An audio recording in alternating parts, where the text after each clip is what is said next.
अच्छा, लास्ट हमारा जो अभी है उसमें दो टॉपिक्स हैं जो हमने कवर करने।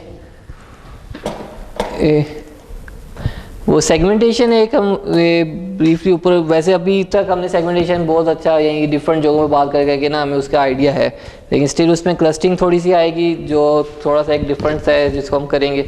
और फिर हॉफ ट्रांसफॉर्म जो है ना वो एक चीज़ है कि जिसको कहते हैं, लेकिन अगेन वो अभी डिपेंड करता है कि मेरे पास 8:15 बजे तक का टाइम है, उसको नहीं करना है।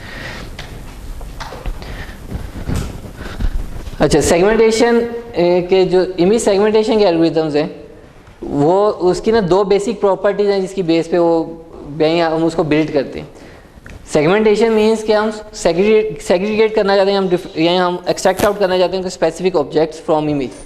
अब ना दो प्रॉपर्टीज़ हैं जिसकी बेस पे वो आइदर डिसकंटिन्यूटी की बेस पे, यानी कि आपके पास एक कांस्टेंट बैकग्राउंड आ रहा था और अचानक से कोई डिसकंटिन्यूटी आई और कोई चीज़ स्टार्ट होगी, जैसे एजेस वगैरह हमने एक्सट्रैक्ट किए थे वो डिसकंटिन्यूटी की बेस पे एक्सट्रैक्ट किए थे ना, यहाँ कॉर्नर एक्सट्रैक्ट किया था क्योंकि हमने क्या किया था, हमने रेट ऑफ चेंज निकाला था। Rate of change means discontinuity कितनी है उसके अंदर, रेट चेंज कितना आ रहा है।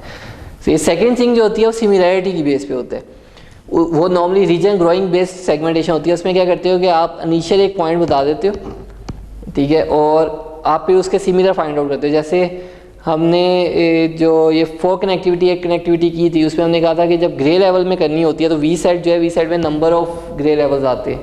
तो अब आप जब एक्चुअली उसी को आप सेगमेंटेशन के तौर पे भी कंसीडर कर सकते हो। आप कहते हो कि मैं नेबर्स को देख रहा हूँ और नेबर्स अगर उस वी सेट का पार्ट है तो मैं ग्रो करता जा रहा हूँ उसको, क्योंकि सिमिलैरिटी आ गई। वी सेट किसी सिमिलैरिटी की बेस पे था। तो दो चीज़ें, एक डिसकंटिन्यूटी, दूसरा सिमिलैरिटी। डिसकंटिन्यूटी ऑलरेडी हम काफ़ी डिटेल में पढ़ चुके हैं। एक्चुअली हमने जो रेट ऑफ चेंज का किया था, हमने एजेस किए थे, हमने कॉर्नर्स किए थे, वो सारे डिसकंटिन्यूटी बेस्ड थे, ठीक है। और जो मेनली एल्गोरिथम्स आते हैं हमारे पास, सबसे एक जो बेसिक आता है सेगमेंटेशन का वो थ्रेशोल्डिंग आती है कि थ्रेशोल्डिंग हम कर रहे हैं और उसकी बेस पे हम उसको ग्रुप्स में डिवाइड कर दें, ठीक है।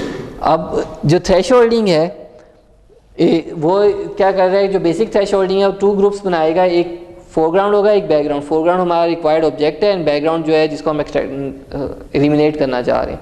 तो सबसे बेसिक जो थ्रेशोल्डिंग आती है वो ये कि अगर हमारे पास हिस्टोग्राम है तो हिस्टोग्राम से हम कोई एक स्पेसिफिक लेवल फाइंड आउट कर लें और उस लेवल से आगे हम पास कर देते हैं, पीछे हम रोक देते हैं। जो हमने स्टार्ट में 3rd चैप्टर में भी किया था ट्रांसफॉर्मेशन करते हुए कि थ्रेशोल्डिंग कर्व होती है। अब उस वक्त हमने बात की थी कि वो जो टी की वैल्यू है वो टी की वैल्यू कैसे आएगी, कैसे, ठीक। तो उसके जो टी की वैल्यू फाइंड आउट करने के वेज हैं, बहुत सिंपल से स्टार्ट होके काफ़ी कॉम्प्लेक्स तक जाती है जो थ्रेशोल्डिंग का है। जब हम थ्रेशोल्डिंग की बात करते हैं या सेगमेंटेशन की, तो जो थ्रेशोल्डिंग है ये ग्लोबल भी हो सकती है एंड लोकल भी हो सकती है, ठीक। और दोनों के अंदर ये एम्पिरिकल भी हो सकती है एंड एडेप्टिव भी हो सकती है। ये एम्पिरिकल है और एडेप्टिव, ठीक है। अब डिफरेंस क्या है, मेरे पास एक इमेज आया, कोई भी एक इनपुट इमेज आया और मैं इसका क्या करता हूँ, मैं इसकी मीन कंप्यूट करता हूँ। पूरे इमेज की मीन वैल्यू एक आएगी, कोई एक वैल्यू आएगी, और मैं कहता हूँ anything greater than mean is 1 and less than mean is 0। Segmentation होगी क्योंकि मीन को मैंने कंसीडर कर दिया कि टी जो है T is equal to mean. अब ये जो मीन मैंने निकाला था ये मैंने पूरे इमेज का निकाला है, तो यहाँ पे ये जो थ्रेशोल्ड आया ये ग्लोबल थ्रेशोल्ड है, ठीक है। अब अगर मैं ये करता हूँ कि जब भी इमेज आएगा, इमेज का मीन लो, मीन को एज अ थ्रेशोल्ड लो और उसको अप्लाई कर दो। ग्लोबल तो है, अब ये एम्पिरिकल होगा या ये अडाप्टिव होगा? अच्छा, पहले ये एम्पिरिकल और अडाप्टिव में डिफरेंस क्या है?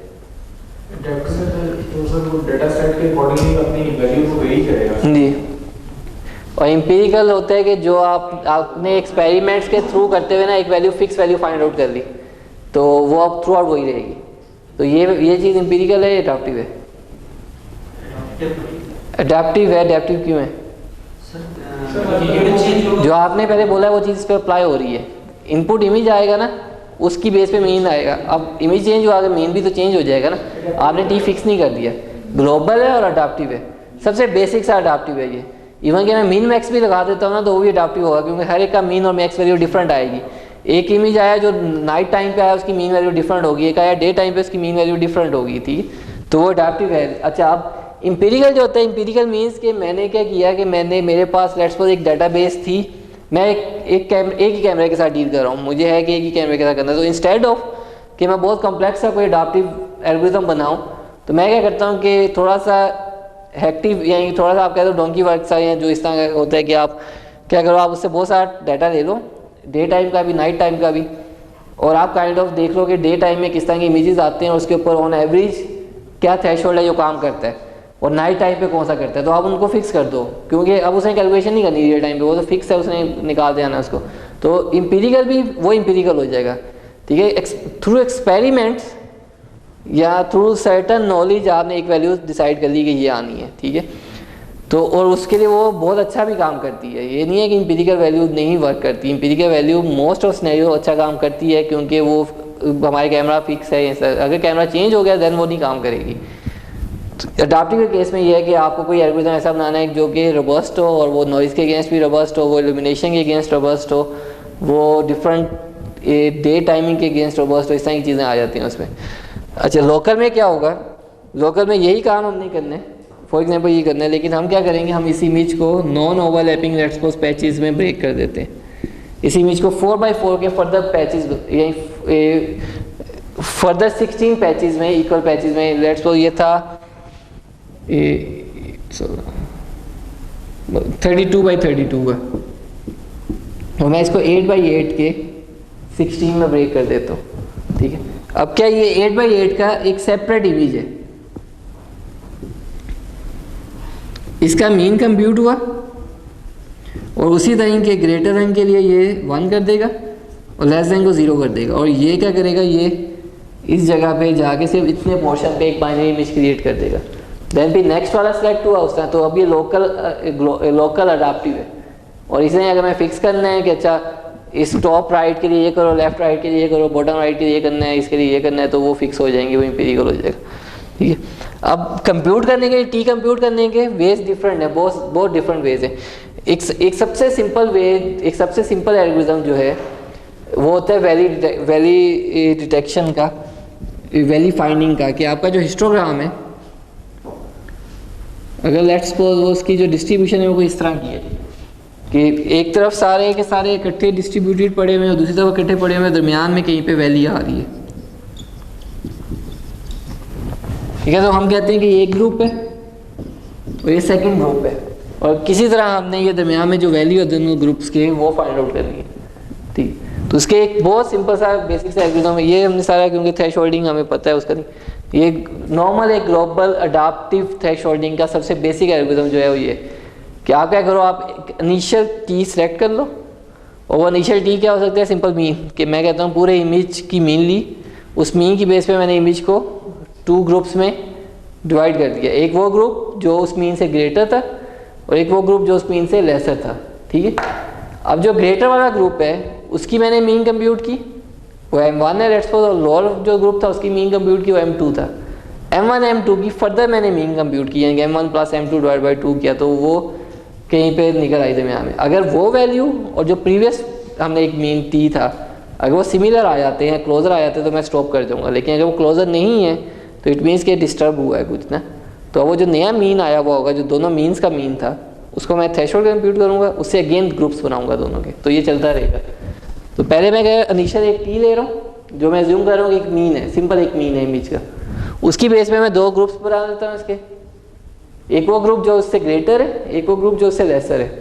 अब G1 की भी मीन M1 जो है वो G1 की मीन है ग्रुप 1 की, M2 जो है वो ग्रुप 2 की मीन है, उन दोनों मीन्स की फर्दर मैं मीन ले रहा हूँ, M1 plus M2 divide by 2, ये नया थ्रेशोल्ड आया।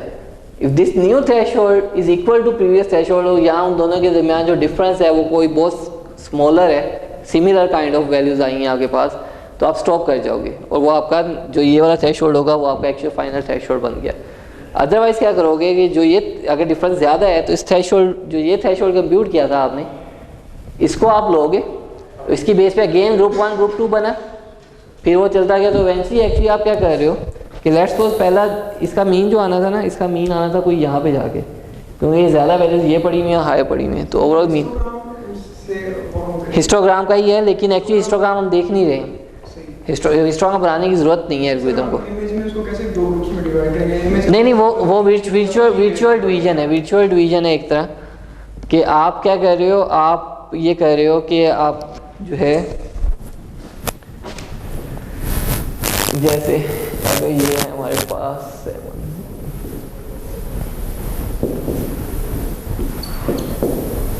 और इनिशियल टी आया लेट्स सपोज 6, नहीं मैं ये कह रहा हूँ इनिशियल टी हम सिंपल मीन ले लेते हैं ना, इनपुट की मीन ले दो, वो इनिशियल टी हो गया आपके पास। मीन ठीक है, मीन अच्छा काम करेगा, लेकिन मुझे एक कंफर्मेशन नहीं है कि मीन वाकई ये मिडल में कहीं पे आ रही है या नहीं। हो सकता है वो एक तरफ को स्क्यूड हो, क्योंकि एक तरफ वैल्यू ज़्यादा आ रही थी, तो मैं ये वैल्यू फाइंड आउट करना चाह रहा हूँ ना दरमियान में। तो अब इसमें मैंने आइडेंटिफाई करनी है वो पिक्सल्स जिनकी वैल्यू ग्रेटर देन टी और वो है जिनकी लेस देन, तो जिनकी ग्रेटर देन टी है उनको मैं अलहदा ऐड करूँगा, जिनकी लेस देन टी है उनको अलहदा ऐड करूँगा। यानी इस केस में क्या होगा, अगर ये इनिशियल टी था तो इस सारे का एक मीन बनेगा और इस सारे का एक मीन बनेगा। ऑन लेट्स को इसका जो मीन बना वो कहीं पे यहाँ पे आया और इसका मीन कहीं पे यहाँ पे आया, और उन दोनों मीन्स का मीन होगा वो हम कहते हैं ये आ गया, ठीक है। अब ये वाला पिछला जो है ये डिफरेंट थे, तो हम इसको नया कंसीडर कर लेंगे। इसने क्या किया, अब ये एक ग्रुप बना दिया और दूसरा ग्रुप ये बन गया। अब उनके मीन आए और ये मीन आए और मे भी उसके दरमियान डिफरेंस कम आए, तो इवेंचुअली आप उस वैल्यू तक जा रहे हो, ठीक। तो आप उससे ये कर सकते हो। इसी को हम यूज़ करते हो मल्टीपल थ्रेशोल्डिंग कर सकते हैं, कि आप एक लेवल पहले एक फाइंड आउट कर लो, फिर उसके बाद आप अगर दूसरा एक ग्रुप है उसको फर्दर आप फर्दर ग्रुप के अंदर जाके फर्दर 2 ग्रुप्स बना सकते हो, फिर एक और ग्रुप में जाके फर्दर दो करके आप करोगे कि पहले आप ये फाइंड आउट कर लो, ये कर लो और आगे इस तरह चल रहा है। अच्छा, अब एक और चीज़ आती है हिस्टोग्राम के साथ कि आपके पास ये अगर नॉन यूनिफॉर्म इल्यूमिनेशन है कि लाइटनिंग कहीं पे ज़्यादा लाइट सोर्स था वो ऐसे था कि कहीं पे ज़्यादा लाइट डाल रहा है कहीं पे कम डाल रहा है, तो जब आप उसकी सेगमेंटेशन करोगे तो वो सही नहीं होगी, क्योंकि वो सिंपल जो उसका हिस्टोग्राम था वो भी सही से उसमें इल्यूमिनेशन इफेक्ट्स आए हुए थे। तो फिर डिफरेंट वेज हैं आपके अडैप्टिव थ्रेशोल्डिंग। आप मीडियन ले लो, आप मीन मैक्स का डिफरेंस ले लो, आप जो है कोई स्टैंडर्ड मीन और स्टैंडर्ड डेविएशन ले लो। जो एक नॉर्मल एक और कॉमन है वो ये है कि मीन और मीन के अंदर स्टैंडर्ड डेविएशन जो होती है उसको उसका कुछ वर्जन जो है वो ऐड कर दो या सब्ट्रैक्ट कर दो, क्योंकि मीन जो होती है मीन तो है, फिर आप वेरिएंस को भी देखो वेरिएंस कितना आ रहा है, तो उस बेस से उस मीन को थोड़ा सा आगे पीछे मूव कर दो। तो वो आप जैसा अगर यहाँ पे अगर हम बात करेंगे ना तो मीन यहाँ पे आ रही है दरम्यान में कहीं पे, और वेरिएंस भी साथ देखो कि वेरिएंस कितना आ रहा है, ठीक है। तो वेरिएंस के स्नेह में यहाँ पे वैल्यू कम आ रही थी, यहाँ पे ज़्यादा आ रही थी आपके पास, तो उस बेस पे आप इसको थोड़ा सा एडजस्ट कर सकते हो, आप पीछे को कर सकते हो कि वो जो वेरिएंस है उस वेरिएंट टाइम आप पीछे को कर लो या आगे को कर लो, मूव कर लो, ठीक है। और एक चीज़ जो रीजन ग्रोइंग वाली है, अगर फॉर एग्जांपल मैं उसका एक सिंपल सी एग्जांपल करता हूँ, इसमें स्लाइड नहीं है, मैं वो अपलोड करने से पहले स्लाइड डाल दूँगा इसमें।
फॉर एग्जाम्पल ये इमेज था, हमने ना रीजन ग्रोइंग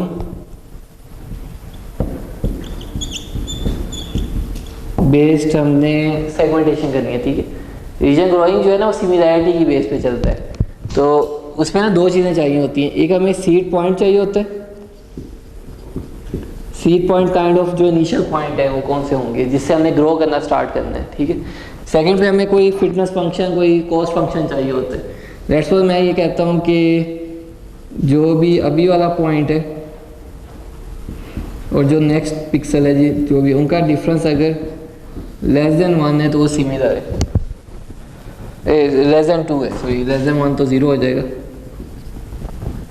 यानी उनका डिफरेंस अगर 1 है, इक्वल टू 1 कह रहा हूँ, यानी 1 के करीब है, ये एक मैंने सिमिलैरिटी का आइडिया कह जाएगा। अगर जो अभी वाला पॉइंट है उसका जो क्लोजर पॉइंट है, जो भी 8 नेबर्स के हिसाब से हम देखते होते हैं सारा, अगर वो उसका डिफरेंस जो है लेस देन 2 है, यानी 1 है या 0 एक्जैक्टली सेम है, तो देन इट मीन्स वो सिमिलर है, अदरवाइज वो सिमिलर नहीं है। तो रीजन ग्रोइंग सिमिलरिटी के बेस पे होते हैं।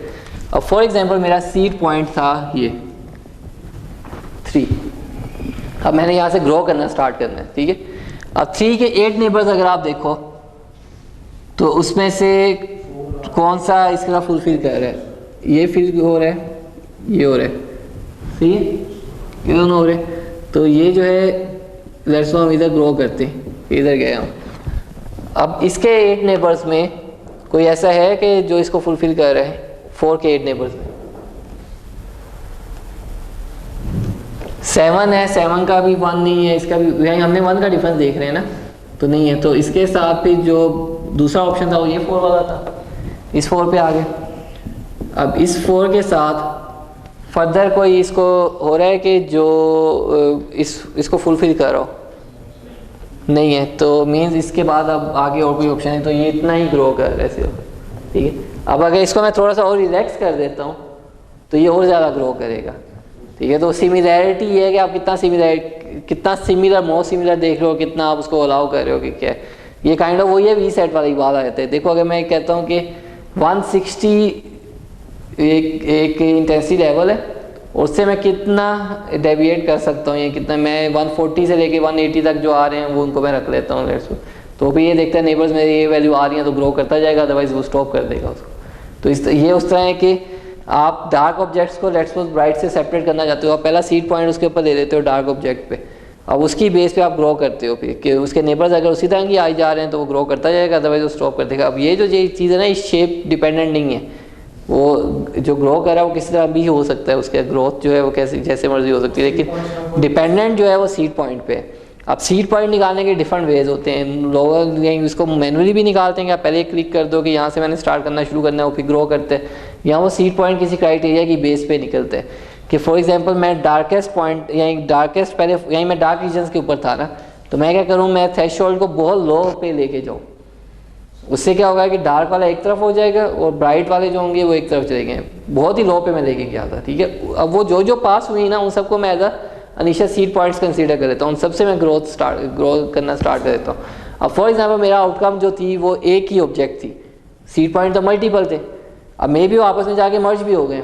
उसके बाद मैं क्या कनेक्टेड कंपोनेंट लेबलिंग उसके साथ लगाऊँ और मैं देखूँ कितने ऑब्जेक्ट्स आए हैं, और उन ऑब्जेक्ट्स में से जो मेजर बड़ा ऑब्जेक्ट है सिर्फ उसको रख लूँ और बाकी को खत्म कर दूँगी। तो मुझे था कि इसमें मैंने एक ही ऑब्जेक्ट निकालना है जो मेजर एक ऑब्जेक्ट है, जो बाकी बना है उससे थोड़ा सा सिमिलर था वो कहीं और पड़ा हुआ था, अगर उसके साथ मर्ज नहीं हुआ, अदरवाइज वो ग्रो करते करते आपस में मर्ज भी कर सकते हैं ना कि मर्ज हो गया तो वो पूरा एक ही ऑब्जेक्ट बन जाएगा। तो वो जो है वो स्पेस पे काम करेगा ये सारा जो। फिर एक और जो सेगमेंटेशन है वो क्लस्टरिंग बेस्ड सेगमेंटेशन होती है, ठीक है। ये कलर सेगमेंटेशन ऐसे लिखा हुआ है, ये क्लस्टरिंग बेस्ड सेगमेंटेशन जो भी हम करेंगे, के मीन्स क्लस्टरिंग का एल्गोरिथम होता है जिसको हम यूज़ कर सकते हैं फॉर सेगमेंटेशन, और उसकी एक कॉमन सबसे बेस्ट एग्जांपल जो है वो कलर सेगमेंटेशन के लिए होती है। तो जो है के मीन्स क्लस्टरिंग है जिसको हम करेंगे। अब के मीन्स क्लस्टरिंग का एल्गोरिथम क्या करते हैं कि आपके पास आप क्या करते हो कि जो मेरे पास डाटा है उसमें से ना रेंडमली के पॉइंट्स को as a initial cluster centres consider कर लेते हो, ठीक है। वो के पॉइंट्स को as a initial cluster centres consider कर लिया, और उसके बाद आप बाकी सारे सैंपल्स को देखते हो कौन से किस क्लस्टर सेंटर के कितना क्लोज है, जो जितना क्लोज है वो उस क्लस्टर को असाइन होना शुरू हो जाते हैं, ठीक है। अब पहला फेज होता है वो असाइनमेंट का होता है, ठीक है, कि अगर मेरे पास लेट्स सपोज 2D स्पेस थी, क्लस्टरिंग का हमने एक लास्ट लेक्चर में कहा था क्लस्टरिंग अनसुपरवाइज्ड होती है। तो हमारे पास सारा डाटा एक जैसा है, हम डाटा को ना कोई दो हिस्सों में ब्रेक करना चाहते हैं। सेगमेंटेशन सिंपल बाइनरी सेगमेंटेशन अगर मैं करना चाह रहा हूँ तो मीन्स मैं एक 0 बनाऊंगा एक 1 बनाऊंगा, टू ग्रुप्स बनाऊंगा ना, कौन सी इंटेंसिटीज़ हैं जो एक ग्रुप का पार्ट है, कौन सी दूसरे ग्रुप का पार्ट। तो इंस्टेड के मैं सिंपल इंटेंसिटीज़ उठाता तो मैंने क्या किया, मैंने इमेज का मीन लेट्स सपोज और उसकी स्टैंडर्ड डेविएशन ले ली। एक तरफ मीन है, एक तरफ स्टैंडर्ड डेविएशन है, ठीक है। उस बेस पे मैं उसको कह रहा हूँ कि एक वो ग्रुप होगा जो कि बैकग्राउंड का पार्ट बनेगा, एक वो ग्रुप होगा जो फोरग्राउंड का पार्ट बनेगा। अब इनिशियल मैंने कोई पॉइंट्स ले लिए, लेट्स सपोज कि मैं ये वाला पॉइंट और ये वाला पॉइंट रैंडमली पूरे स्पेस में से मैंने कोई से के पॉइंट्स, क्योंकि मैं दो में ब्रेक करना है, फोरग्राउंड और बैकग्राउंड, क्लस्टरिंग दो ग्रुप्स में करनी है, तो मेरा के जो है इस वक्त 2 है। तो मैंने रैंडमली कोई से 2 पॉइंट्स जो है वो पिक कर लिए, ठीक हो गया। अब क्या होगा, इससे सबका डिस्टेंस कंप्यूट होगा, सब सैंपल्स का डिस्टेंस इससे कंप्यूट होगा, सिमिलरली सब सैंपल्स का डिस्टेंस इससे भी कंप्यूट होगा। अब लेट्स सपोज कोई एक सैंपल मैं पिक करता हूँ, ये वाला, इसका डिस्टेंस इससे भी कंप्यूट हुआ था और इसका डिस्टेंस यहाँ से भी कंप्यूट हुआ था, तो जिससे इसका क्लोजर डिस्टेंस है ये उस क्लस्टर को असाइन हो जाएगी। तो ये असाइनमेंट फेज है। तो इस बेस पे based on distance, let's suppose इसे मैं क्लस्टर 1 कहता हूँ, इसको क्लस्टर 2 कहता हूँ। डिस्टेंस की लिमिट क्या होगी, कितना डिस्टेंस होगा तो फिर ये नहीं, आप दो के दरमियान कंपेयर कर रहे हो ना, हाँ, जिसके साथ कम है। अगर के क्लस्टर भी 3 भी हैं तो 3 डिस्टेंस है, जिससे सबसे कम है उसको असाइन होगा वो ना, सिंपल उस बेस पे असाइनमेंट होगी कि किससे आप क्लोजर हो। लेट्स सपोज ये सारे ये था और बाकियों को, क्योंकि ये 2 के क्लोज थे, ये सबको 2 असाइन हो गया। ये सबको एक्चुअली आपने क्लस्टर का पार्ट असाइनमेंट कर दी कि ये क्लस्टर 1 के क्लोज है, ये क्लस्टर 2 के क्लोज है। अब ये वो सारे सैंपल्स हैं जो असाइन हुए क्लस्टर 1 को और ये सारे असाइन हुए क्लस्टर 2 को। अब जैसे अभी हमने मिनिमम डिस्टेंस के लिए मीन कंप्यूट की थी, उससे हम कंप्यूट कर सकते हैं मीन इसकी। ऑल वंस की मीन कंप्यूट करो जो 1 को असाइन हुए थे, उस बेस पे लेट्स सपोज मीन आई यहाँ पे कहीं पे, और इसी तरह इसकी मीन कंप्यूट की वो यहाँ पे कहीं पे आ गई। तो ये न्यू क्लस्टर सेंटर्स बन गए। पहला क्लस्टर सेंटर्स रैंडमली पिक हुए थे, असाइनमेंट हुई, असाइनमेंट की बेस पे हमने न्यू क्लस्टर सेंटर्स कंप्यूट कर लिए। अब नए क्लस्टर सेंटर्स हो गए, अगेन दोबारा से असाइनमेंट होगी, ठीक है। अब हो सकता है कुछ ऐसे थे जो 1 का पार्ट थे और वो 2 का बन जाए, वो ऐसे होंगे जो 2 का पार्ट थे वो 1 का बन जाएंगे। लेट्स सपोज मैं ये कहता हूँ कि रफली मुझे ये लग रहा है कि अब ये जो ऊपर वाला 2 है ये इसके लेट्स सपोज ज़्यादा क्लोज है। ये सेंटर से उसका फिर डिस्टेंस लेंगे या फिर दोबारा से दो? नहीं, ये सेंटर ये वाला, अब ये पॉइंट और ये पॉइंट हो गया। अब हर सैंपल का इस पॉइंट से उस पॉइंट से लोगे जिससे क्लोज आ रहा है उसके, तो दोबारा से असाइनमेंट होगी, तो ये चलता रहेगा। अब जब ये कन्वर्ज कर जाएंगे, मींस 2 कंसेक्टिव आइटरेशन में ये क्लस्टर सेंटर्स फिक्स हो गए, ये मूव नहीं किए, तो इट मीन्स कि अब सेपरेट हो चुकी है, अब 2 ग्रुप्स बन चुके हैं। अब तो अब एक जो है वो एक ग्रुप है, दूसरा ग्रुप बन गया, ठीक। तो वहाँ पे आप स्टॉप कर जाओगे। एक से इनिशियली सारा डाटा एक जैसा है, रैंडमली कोई से 2 पॉइंट पिक किए, हर पॉइंट का इनसे डिस्टेंस लिया, उसकी बेस पे असाइनमेंट होगी। अब कुछ रेड को असाइन हो गए, कुछ ग्रीन को असाइन हो गए। अब सारे रेड का मीन लिया, वो नया रेड का सेंटर आ गया, सारे ग्रीन का मीन लिया, वो ग्रीन का सेंटर आ गया, ठीक है। उसकी बेस पे अगेन असाइनमेंट हुई, तो अब चेंज, यानी ये पिछले सैंपल डिफरेंट थे, अब ये सैंपल डिफरेंटली असाइन हो गए ना, ठीक। अब नई कैलकुलेशन हुई, फिर असाइनमेंट हुई, फिर कैलकुलेशन हुई। अब इससे नेक्स्ट जब आप करोगे वो यही रहेंगे। हाँ, अब वो वेरी नहीं कर रहे, दोनों के दोनों अब ये कन्वर्ज कर गए। तो अब ये इधर ये सारा एक क्लस्टर बन गया, वो दूसरा क्लस्टर बन गया। अब जब आप सेगमेंटेशन लेट्स सपोज मैं कह रहा था, वो वाली पिक्सल्स जो जिनकी ये प्रॉपर्टी इस क्लस्टर का पार्ट बन रही है वो बैकग्राउंड लेट्स सपोज है, वो दूसरा वाला जो है वो फोरग्राउंड है। यहाँ पे एक और चीज़ होती है, क्योंकि ये अनसुपरवाइज्ड होता है, तो ये जब 2 ग्रुप्स बन गए ना, अब ऑटोमेटिकली क्या होगा कि आपके वो ग्रुप्स बन गए, आपको खुद से देखना पड़ेगा कौन सा क्लस्टर एक्चुअली फोरग्राउंड है, कौन सा बैकग्राउंड है। वहाँ पे एक इंटरवेंशन आती है, क्योंकि ये अनसुपरवाइज्ड था काम। 2 क्लस्टर तो उसे बना दिए, अब ये क्लस्टर 1 है, ये क्लस्टर 2 है। अब उसको दोबारा रन करोगे ना, क्लस्टर यही बने होंगे, लेकिन ये 1 होगा, ये 2 होगा, क्योंकि वो तो रैंडम एक था ना कि 1 कौन सा है, 2 कौन सा है। क्लस्टर उसी नहीं बने होंगे, लेकिन हो सकता है वो रेड ग्रीन हो जाए, ग्रीन रेड हो जाए, क्योंकि लेबल्स थे ना, आपने एक को 1 कहा था, एक को 2 कहा था, बिल्कुल। तो डिफरेंशिएट तो वो होंगे, लेकिन आप जब भी रन करोगे क्लस्टर्स बनेंगे, वही बनेंगे, लेकिन वो उनके नंबरिंग डिफरेंट होगी। तो आपको खुद से पिक करना होगा कौन सा क्लस्टर आपके वाले का पार्ट है, क्योंकि अनसुपरवाइज्ड था काम सारा, सही। तो हम उस बेस पे इसको ग्रुपिंग कर सकते हैं। ये भी क्लस्टरिंग की हुई है इसी वाले डॉक्यूमेंट की। अब इसको सिंपल करके ग्रे में करके हम, यानी इसको 3 क्लस्टर्स में किया हुआ है, सिमिलरली यहाँ पे भी ये क्लस्टरिंग की हुई है। अब इसी इमेज को जो है 5 क्लस्टर्स और 11 क्लस्टर्स में ब्रेक किया हुआ है कि आप कैसे को आप जितने क्लस्टर्स आप ज़्यादा करते जाओगे ना उतने ज़्यादा आपके पास एक्चुअली वो वैल्यूज आ रही है ना। पहले जो थे ना सिमिलर काइंड ऑफ चीज़ें जो हैं वो एक ग्रुप का पार्ट बनी हुई होंगी कि अगर मैं इसकी बात करूँ जिस तरह ये कोई टोमेटोस है जो भी है ये इस पेपर के साथ है तो यहाँ पे ये क्योंकि कम थे तो ये सारे के सारे एक ही ग्रुप का पार्ट बना हुआ था। सही।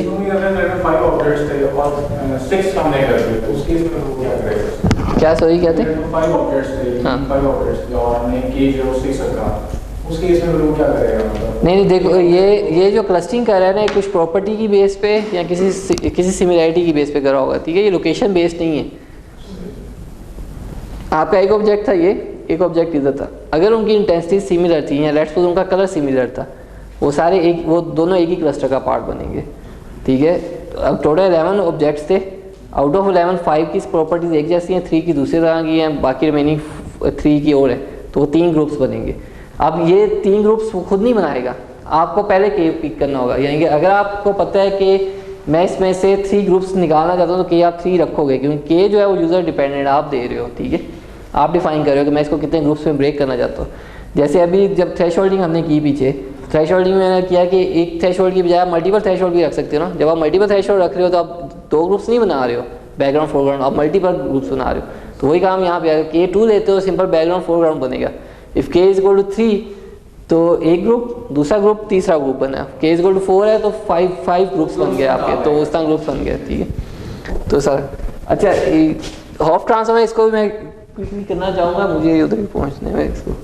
अच्छा हॉफ ट्रांसफॉर्म जो है हमने एज डिटेक्शन की थी, सही है। एज डिटेक्शन जो थी, एज डिटेक्शन में हमने एजेस निकाले थे, सही है। कि हम क्या करते थे, हम वो डेरिवेटिव्स कंप्यूट किए, उसके बाद थ्रेशोल्ड लगाया, एजेस निकल आए मेरे पास, ठीक है। अब वो एजेस क्या होते थे, वो एजेस आपके पास कंटिन्यूस भी हो सकती हैं, वो आपके पास ब्रेकेज के साथ, डिसकंटिन्यूटी के साथ भी आ सकते हैं। हॉफ ट्रांसफॉर्म जो होता है ना, हॉफ ट्रांसफॉर्म यूज़ होता है to extract objects of different shapes. जो बेसिक हॉफ ट्रांसफॉर्म है ना वो पैरामीट्रिक है। पैरामीट्रिक मीन्स कि वो ऐसी चीज़ें एक्सट्रैक्ट करेगा जो किसी पैरामीट्रिक इक्वेशन के साथ रिप्रेजेंट हो सकती है। जैसे लाइन की एक पैरामीट्रिक इक्वेशन है, सर्कल की एक पैरामीट्रिक इक्वेशन है, एलिप्स की एक पैरामीट्रिक इक्वेशन है, पैराबोला की एक पैरामीट्रिक इक्वेशन है। इस तरह की चीज़ें हम एक्सट्रैक्ट कर सकते हैं यूजिंग हॉफ ट्रांसफॉर्म। यानी जो भी हम हॉफ ट्रांसफॉर्म करेंगे ना वो किसी भी शेप पे, पैरामीट्रिक शेप के ऊपर एप्लीकेबल है। देन फिर इसके अंदर अभी मैंने नहीं इंक्लूड किया, हमने अभी एक और किया था, वो जनरलाइज हॉफ ट्रांसफॉर्म भी है। जनरलाइज हॉफ ट्रांसफॉर्म में क्या होता है कि शेप यूज़र दे देता है। ये तो बहुत सारी शेप्स है ना जो किसी इक्वेशन से बन रही हैं, जैसा लाइन की एक इक्वेशन है, ठीक। अब फॉर एग्जांपल आप ऐसा ऑब्जेक्ट निकालना चाहते हो जो किसी पैरामीट्रिक इक्वेशन से नहीं बन रहा, वो एक रैंडम सा ऑब्जेक्ट है।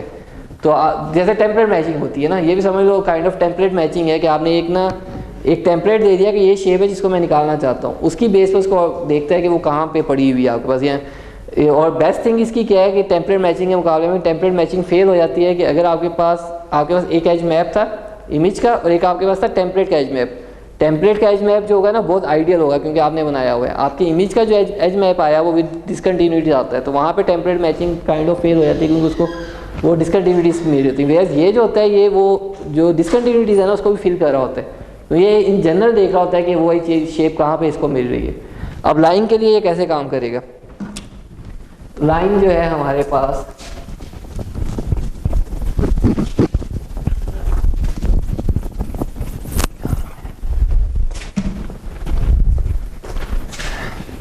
अच्छा, और दूसरा ये है कि ये काम करेगा एज इमेजेस के लिए, जो नॉर्मली हम करते हैं जो बाइनरी की फॉर्म में है कि जिसके ऊपर हमने एक डेरिवेटिव लगा के थ्रेशोल्ड लगा के बाइनरी बना चुके हैं हम, जिसको उसके ऊपर काम करता है। ठीक है, अब मेरे पास मैंने फॉर एग्जांपल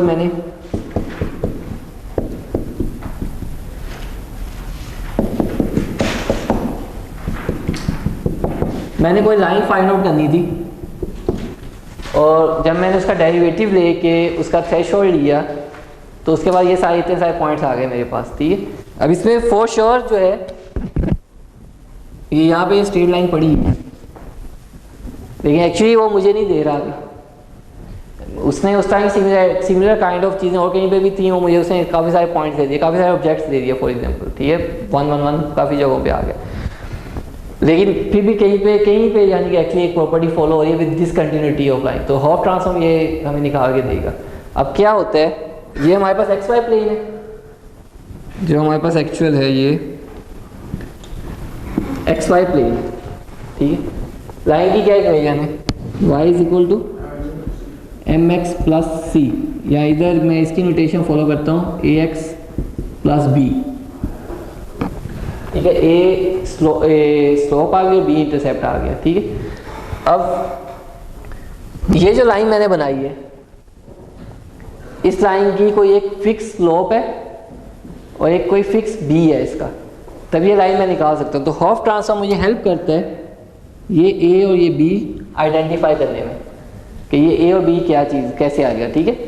अब थोड़ी सी अंडरस्टैंडिंग बनानी है कि हॉफ ट्रांसफॉर्म है, तो ट्रांसफॉर्म की जब हम बात करते हैं तो इसका तो मुझे कहीं और जाना है, पहले वहाँ से फाइंड आउट करके मैं वापस आऊँगा और फिर ये लाइन बनाऊँगा इसके ऊपर, ठीक है।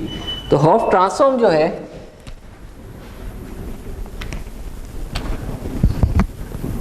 वो ए बी की फॉर्म में होते हैं, ए बी स्पेस है, और इस स्पेस में यही इक्वेशन जो है ये मेरे पास है b is equal to minus a x plus y. यहाँ पे वेरिएबल जो है वो आपका आप for a fix value of x and y, अब एक तरह x स्लोप बन गया, y इंटरसेप्ट बन गया, a और b बन गए वो जो x y थे, ठीक है।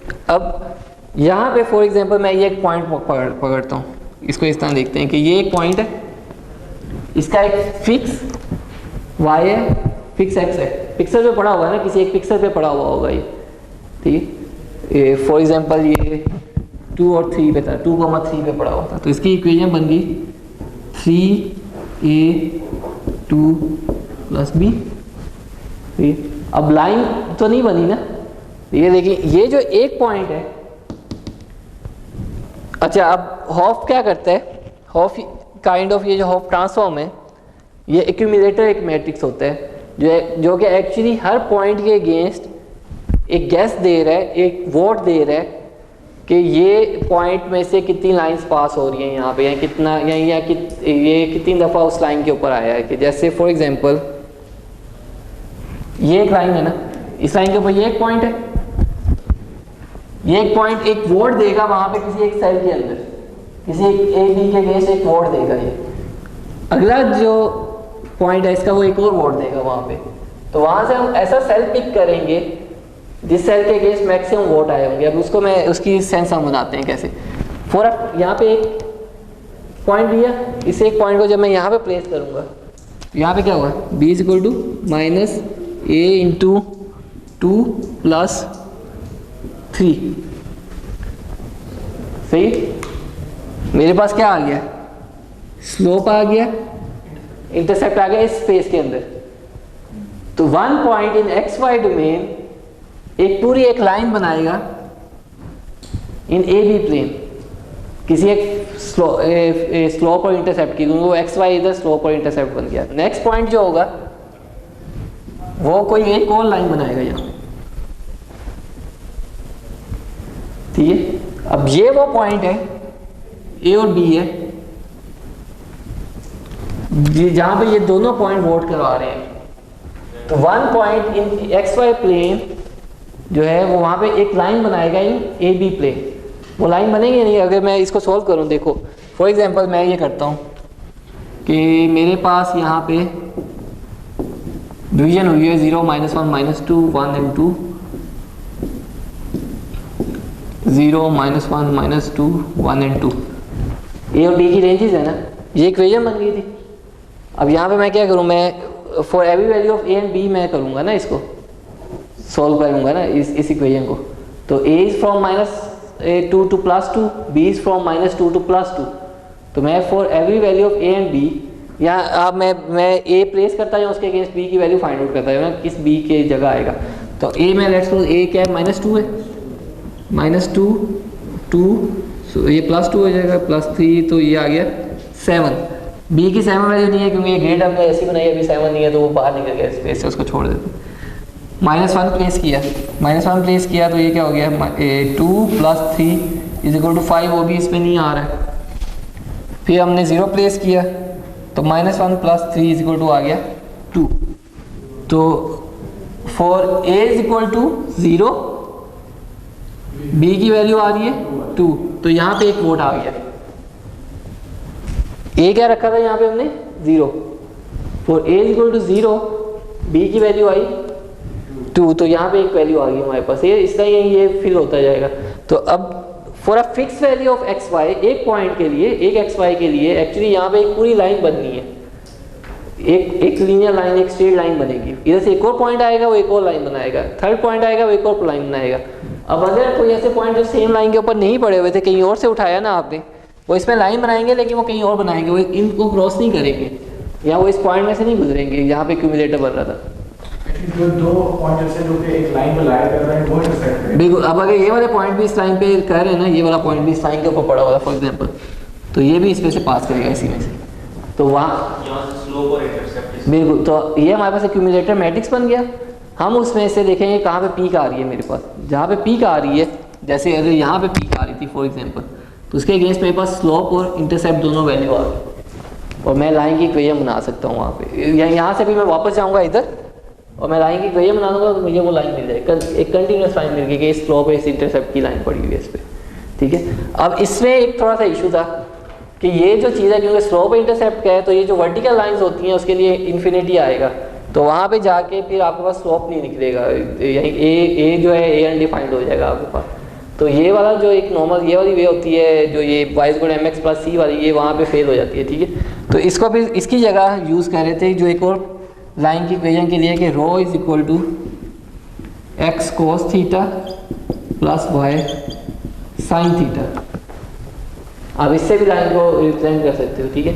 अब इस केस में क्या हो रहा है कि x से y है, तो हमारे पास एक रो है, रो होता है वेक्टर की लेंथ, और थीटा है कि उसका एंगल जो बन रहा है, जो वो x के साथ एंगल बना रहा है, ठीक है। अब इसके इस पॉइंट, ये एक पॉइंट बन गया, अब इस पॉइंट के ऊपर परपेंडिकुलर लाइन एक ही बनेगी ना जी सर। तो एक्चुअली ये इस लाइन को रिप्रेजेंट कर रहा है। For this fix theta and rho, जब मैं इसमें डिफरेंट एक्स वाई प्लेस करूंगा तो मेरे पास ये लाइन रेड लाइन बनेगी, इसके अंदर जब मैं प्लेस करूंगा, ठीक है। तो इसमें ये बनेगी। अब मैं for example theta and rho change करता हूँ, मेरे पास थीटा एंड रो है ये, तो इसके ऊपर जो लाइन बनेगी ना वो ये बनेगी, ठीक। तो अब अगर मेरे पास फॉर एग्जांपल ये लाइन थी और इस लाइन के सारे पॉइंट्स नहीं थे मेरे पास यहाँ पे कुछ पॉइंट्स थे और कुछ यहाँ पे था, यहाँ पे,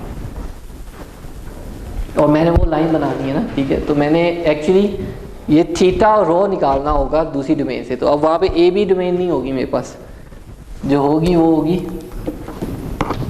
इधर आएगा थीटा, इधर आएगा रो, और एक पॉइंट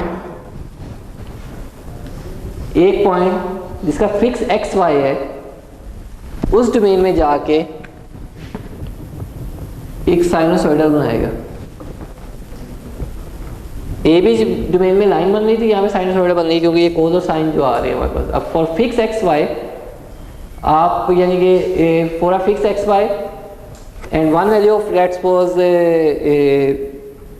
वो for a fix x y, और उसके अंदर मैं थीटा वेरी कर यानी रो वेरी करता जाता हूँ, तो मैं हर थीटा की वैल्यू निकालता जाऊँगा, तो वो एक साइनोसॉइडल बनेगी। जैसे यहाँ पे हमने किया था for a fix x y, a को वेरी किया, उससे मैंने बी की वैल्यू निकाली, ठीक है। ए को वेरी करता गया ना, बी निकालता गया वहाँ पे, तो इसी तरह यहाँ पे हो रहा है। तो क्या होगा, एक पॉइंट ने ये किया, अगला पॉइंट जो होगा वो भी एक और बनाएगा जो कि एक्चुअली इसमें से हो रही होगी। तो ये इस तरह हमें फाइनली पीक्स मिलेंगे जहाँ पे वो क्रॉस कर रहे होंगे एक दूसरे।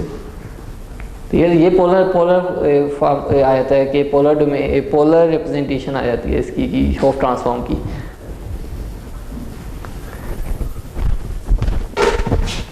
हम ये सिंपल सी एक वैसे ही कर लेते हैं थोड़ा सा कि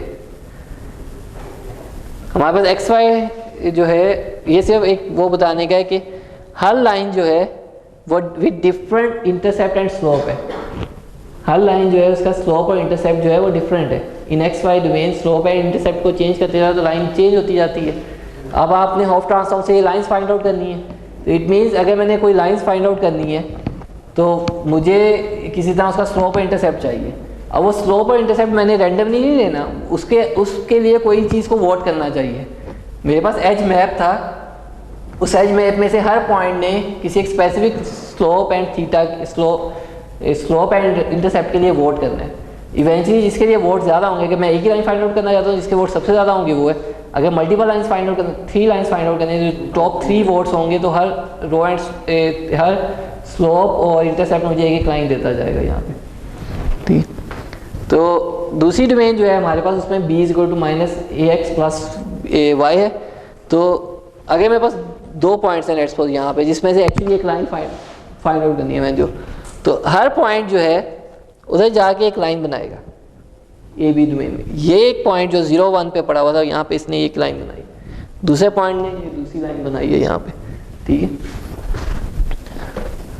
तो हमारे पास मल्टीपल लाइंस, ये हाफ स्पेस है जिसमें एक्यूमुलेटर को प्लॉट किया हुआ है। तो जहाँ पे पीक्स आ रही है ना, तो वो आपको एक्चुअली बता रही है कि यहाँ पे वो चीज़ है कि जो एग्जिस्ट कर सकती है। जिस तरह ये सिर्फ एक ही लाइन थी तो एक डिस्टिंक्ट पीक आ रही है, यहाँ पे 2 स्ट्रेट लाइंस हैं तो 2 डिस्टिंक्ट पीक्स आ रही हैं। तो वो दोनों हमें उसकी वो बता रही हैं कि कहाँ पे किस स्लोप और इंटरसेप्ट के ऊपर पड़ी हुई है, ठीक है। तो जो है इसकी ये एक एग्जांपल से की हुई है। फॉर एग्जांपल मैं ये, इसको आप कल प्रैक्टिस कर लोगे ना तो हो जाएगा, ये इजी है, बहुत ज़्यादा सिंपल है। मेरे पास एक इमेज है, लेट्स सपोज इंडेक्स जो हो रहा है वो 0 0 से स्टार्ट हो रहा है, 0 1 2 3 4 5 6, 0 1 2 3 4 5 6, ये ओरिजिनल इमेज है। एज मैप है तो इसलिए बाइनरी इमेज है। पहला पॉइंट मैंने उठाया है क्या है, 0 0, फर्स्ट पिक्सल 0 0 पे पड़ी हुई है ना, जो 1 है, सिर्फ 1 को देखना है मैंने, फर्स्ट पिक्सल 0 0 पे पड़ी हुई है। तो ये जो इक्वेशन थी ये वाली, इसमें x भी 0 y भी 0, तो b = क्या आ गया 0। तो for all values of a, b ने तो 0 ही रहना है, यहाँ for all values of b, a ने 0 रहना है। तो पहला जो आपके ये, अच्छा ये एक्यूमुलेटर आपके पास एम्प्टी है पहले, तो अगर पहला जो आ रहा है वो ये आ रहा है कि आपके पास for all values of b a 0 आ रहा है सारा आपके पास। इसी तरह आप दूसरे पॉइंट को करें तो आप करते जा रहे हो, तो इवेंचुअली कहीं पे आपके पास एक्यूमुलेटर हुए जा रहे हैं। अब जैसे यहाँ पे एक्यूमुलेटर सबसे ज़्यादा है इस पूरे सेल में से, तो 1 और 0, तो ये लाइन जो है 1 और 0 के साथ है, ये 0 में से पास हो रही है ना, तो इसका जो इंटरसेप्ट है वो तो वैसे ही 0 है, स्लोप 1 है इसकी। अगर वैसे भी हम इसको देखें ना, एक 1 स्लोप की जा रही है ना लाइन नीचे को, तो ये 1 स्लोप की और 0 इंटरसेप्ट की एक लाइन है ये। अब इसके साथ इशू ये था, लिमिटेशन थी कि वो जो स्ट्रेट लाइंस है ना, जो एकदम वर्टिकल है, उसको नहीं ये फाइंड आउट कर सकता है उसका, क्योंकि स्लोप इन्फिनिटी आ रहा होगा आपके पास, ठीक है। तो उससे आगे में हम पे इस पे पोलर पे चले जाते हैं। अब इस वाले में से जो डिफरेंस है वो ये है कि फॉर एवरी पॉइंट एक साइनोसॉइडल बनेगी। अब अगर point multiple point similar line के ऊपर, एक ही लाइन के ऊपर है, तो वो उसकी जो साइनोसॉइडल बनेगी वो क्रॉस करेंगी एक दूसरे को, ठीक। तो उस तरह हमारे पास डिफरेंट आ जाते हैं। जिस तरह अगर एक सिंपल सी एग्जांपल ये करते हैं, ये मेरे पास अगर पॉइंट्स थे, अगर मैं देखूँ ना, इस लाइन के ऊपर कितने पॉइंट्स पड़े हुए, 3, इस लाइन के ऊपर कितने पड़े हैं 3, तो ये ज़्यादा यहाँ की वोट आने चाहिए। इसके ऊपर कितने पड़े हुए 2 2 2 2, ठीक है। अब कोई ऐसा पॉइंट होना चाहिए जहाँ पे ए बी ई को तीनों को एक्चुअली तीनों की वजह से जो साइनोसॉइडल आ रही है ना, उनको एक पॉइंट को क्रॉस करना चाहिए। तो जो ए की वजह से आ रही थी ये ए की आ रही है, ये बी की जा रही है, और तीसरा पॉइंट कौन सा था ई, ये ई की आ रही है। तो ए हमारे पास ए सी ई है इस लाइन के ऊपर, ए आ गया, ये सी आया, और हमारे पास सी कौन सा है, सी ए है। तो ये 6 जहाँ पे लिखा हुआ है ना, 6, यहाँ पे आपका ए सी एंड ई ये तीनों क्रॉस कर रहे हैं इस जगह पे। तो ये वाला पॉइंट जो है ये एक्चुअली एक वोट दे रहा है कि इस रो एंड थीटा के ऊपर जो है आपके पास एक लाइन पड़ी हुई है जो मैक्सिमम के साथ, इसलिए 3 वाला भी है, 2 वाला भी है। तो हर लाइन के ऊपर जितने पॉइंट्स आ रहे हैं ना, उतनी क्रॉसिंग हो रही होंगी उसके क्रॉस वहाँ पे, ठीक है। तो ये सारा है। और हाँ, अब ये तो स्ट्रेट लाइन का था, तो यही कॉन्सेप्ट जो है किसी भी पैरामीट्रिक इक्वेशन के साथ हो सकता है। अगर हम सर्कल की बात करते हैं, सर्कल में 3 ऑप्शन आते हैं हमारे पास। सेंटर चाहिए उसका 2 डायमेंशनल, जो ये C1 C2 है, और रेडियस चाहिए। तो with C1 and C2 and radius में वो सर्कल बना सकता हूँ कि मैं देख सकता हूँ कि अच्छा ये C1 C2 पे इतने रेडियस के ऊपर जो पॉइंट्स पड़े हुए हैं देखो, और वो यानी हर जगह पे जाके उस रेडियस के ऊपर पॉइंट्स देखता जाएगा, और जो ज़्यादा एक्यूमुलेट हो रहे होंगे तो वहाँ पे आप कह दोगे ये सर्कल पड़ा हुआ है। ठीक है, सर्कुलर हॉप ट्रांसफॉर्म भी बहुत कॉमनली यानी कि उसकी एप्लीकेशंस हैं हर जगह। तो इसकी स्पेसिस वगैरह ऐसे ही बनेंगी, ये आएंगे ये पोलर स्पेस में। अगर क्लियर पता चल रहा होगा कहाँ पे वोट ज़्यादा आ रहा है, तो ये स्ट्रेट लाइन जो है, ये स्ट्रेट लाइन यहाँ पे एक्चुअली आपको वोट दे रही है, तो इस आर और थीटा के ऊपर आपके पास वो पड़ा हुआ होगा जो है, यानी स्ट्रेट लाइन पड़ी हुई होगी आपको। ठीक है।